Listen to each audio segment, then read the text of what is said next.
প্রিয় বন্ধুরা, সবাই কেমন আছো? আশা করছি সবাই ভালো আছে। তো আমরাও ভালো আছি। আর আজকে সকাল সকালে আমি ব্লগটা শুরু করলাম। আর আমরা এখানে আজকে হনুমান পূজা দেখে আমি একটু তাড়াতাড়ি রান্না বান্না করে রেখেছি আর একটু নিরামিষই করতেছি। কালকা যে মাছটা সাইজা দেখছি তারা সব রয়েছে, এবং কিছুই কেউ খাইছে না। তো এটি ফ্রিজে ঢুকাই রাখছি আর এখন আমি গ্যাসটা শুনেছি নিরামিষ রান্না করতেছি। তো চলো দেখাই তোমরা আমি কি রান্না করতেছি। তো এদিকে বয়েছি আলু আর পনির দিয়ে একটু সবজি। তো পনির আর আলু একরকম হয়ে গেছে দেখতে। তো যাই হোক, এদিকে আলু পনিরের সবজি আমি আজকে ওই পূজার জামু দেখে আছে নিরামিষই তো রান্নাবান্না তোমরা মনে করছিলাম। আর এদিকে করছি একটু মুগের ডাল। তো আর ভাত তো আসেই, আর যদি চাটনি টাটনি খায় পরে করে দিব। আর এখন আমি স্নান করি পূজা দিতে যাবো, পূজাটা দিয়া তাড়াতাড়ি করে ওইখানে যাবো, মানে ওই হনুমানজির পূজা। তো স্নান করতেও সময় লাগবো, পূজা দিতেও সময় লাগবো, কারণ গড়দরটা মুচ্ছা এটি পরিষ্কার টরিষ্কার কইরা এরপরে আমার স্নান করতে যাইতে হইব। তো চলো। তো বন্ধুরা, যেমন ভাবনা তেমন কাজ। তো আমি তাড়াতাড়ি করে স্নান করছি, ঘর দরজা মুছে টুছে স্নান করছি করে পূজা দিছি। পূজা দিয়ে আর আমি আমার ঠাকুরের আসন তোমরা দেখাইতে পারছি না, আমি ঘরেও গুড় ছোলা দিয়ে হনুমানজির পূজা দিছিলাম। আর অক্ষণ আয়া পড়ছি এখানে মন্দিরে। তো মন্দিরে আয়া দেখি পূজা শুরু হয়ে গেছে গা। তো পূজার মধ্যে আমি ওই দোকান থেকে কিনা লাড্ডু আর ঘরে যে ছোলা গুড় দিছিলাম ওইখান থেকে নিয়ে আসলাম ছোলা গুড়, এটিও দিছি। আর ওইখানে প্রদীপ আর ধূপকাঠি দিয়ে দিছি। তো চলো এখন পূজাটা দেখতে থাকি কি হয় এরপরে। আর কি জানি আজকে তো আমরা নিরামিষই সবাই। তো তোমরা তো কইছিলাম ওই আগে। আর ওই যে দিদি দাঁড়াই রয়েছে আমার সঙ্গে গেছিলো, কিন্তু রৌদ্রের লেগে তো এখানে দাঁড়াইতেই পারতাছি না। তো চলো।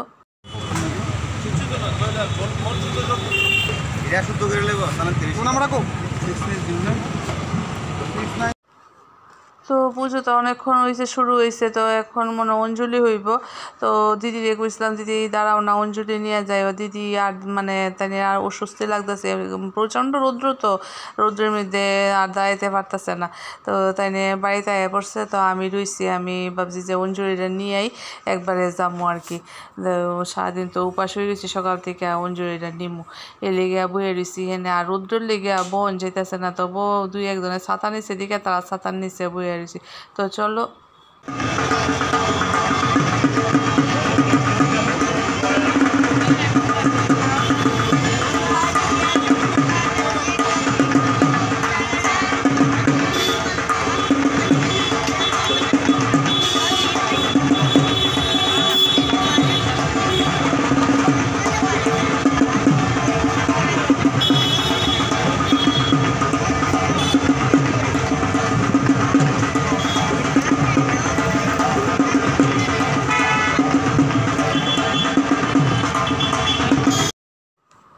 তো বন্ধুরা, তোমরা তো দেখছো এই সকালবেলা অঞ্জলি নিলাম, এরপরে যজ্ঞ হয়েছে। যজ্ঞটাও মানে পুরাটা তোমরা দেখাইতে পারছি না, পুরোহিত মশাই এমন জায়গায় বসে যে যজ্ঞটা আমি আর তুলতে পারছি না। ওই সাইডে গেলে তুলতে পারতাম, কিন্তু সাইডে অনেক মানুষ দাঁড়াই রয়েছে দিকে, আর ওই দিকে গেছি না।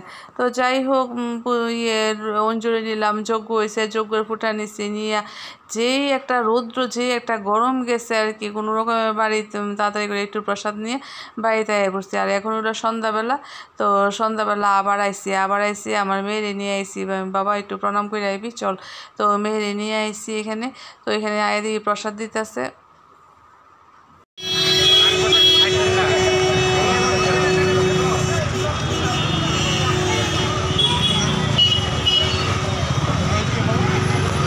চলো ফার্স্টে আগে তো আমরা চলো চলো।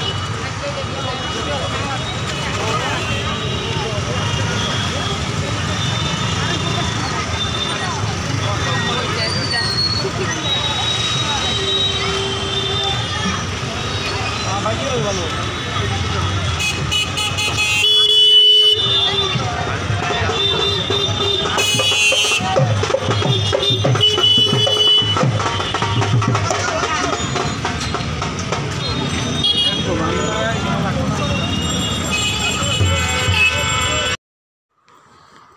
আমরা ওইখান থেকে প্রসাদ নিছি, ওই আমার নিচের প্লেটের দিদি আমি প্রসাদ নিয়ে এখন আমরা বাড়ি যেতেছি গে। তো ঠাকুরের কাছে এটাই প্রার্থনা করি, মানে বজরং বলির কাছে যে তুমি সবাই সুস্থ রেখো, ভালো রেখো, এইটাই তোমার কাছে প্রার্থনা।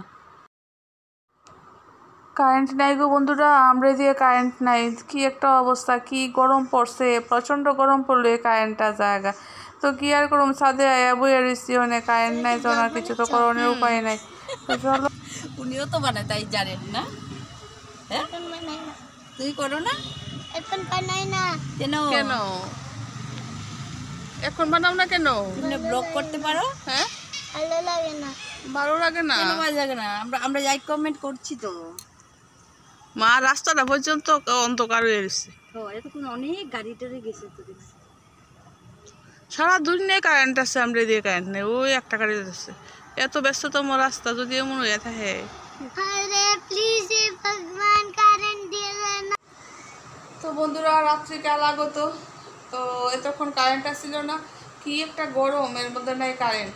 তো এখন কারেন্ট এসছে, এখন ভাত বহাই দিছি, আর ভাত হইলে তো খাওয়া দাওয়া করে এলাম। আচ্ছা সারাদিন বিশ্রামও করছি না। তো যাই হোক, তো আমি গেছিলাম আমার এক আত্মীয়র বাড়িতে।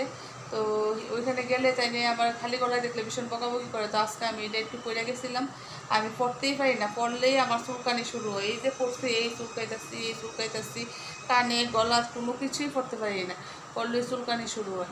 তো যাই হোক পড়ছি আজকে, এটা অনেক দিন পরে। আর এখন ভাত হইলে তারা ভাতটা দিয়ে এলাম।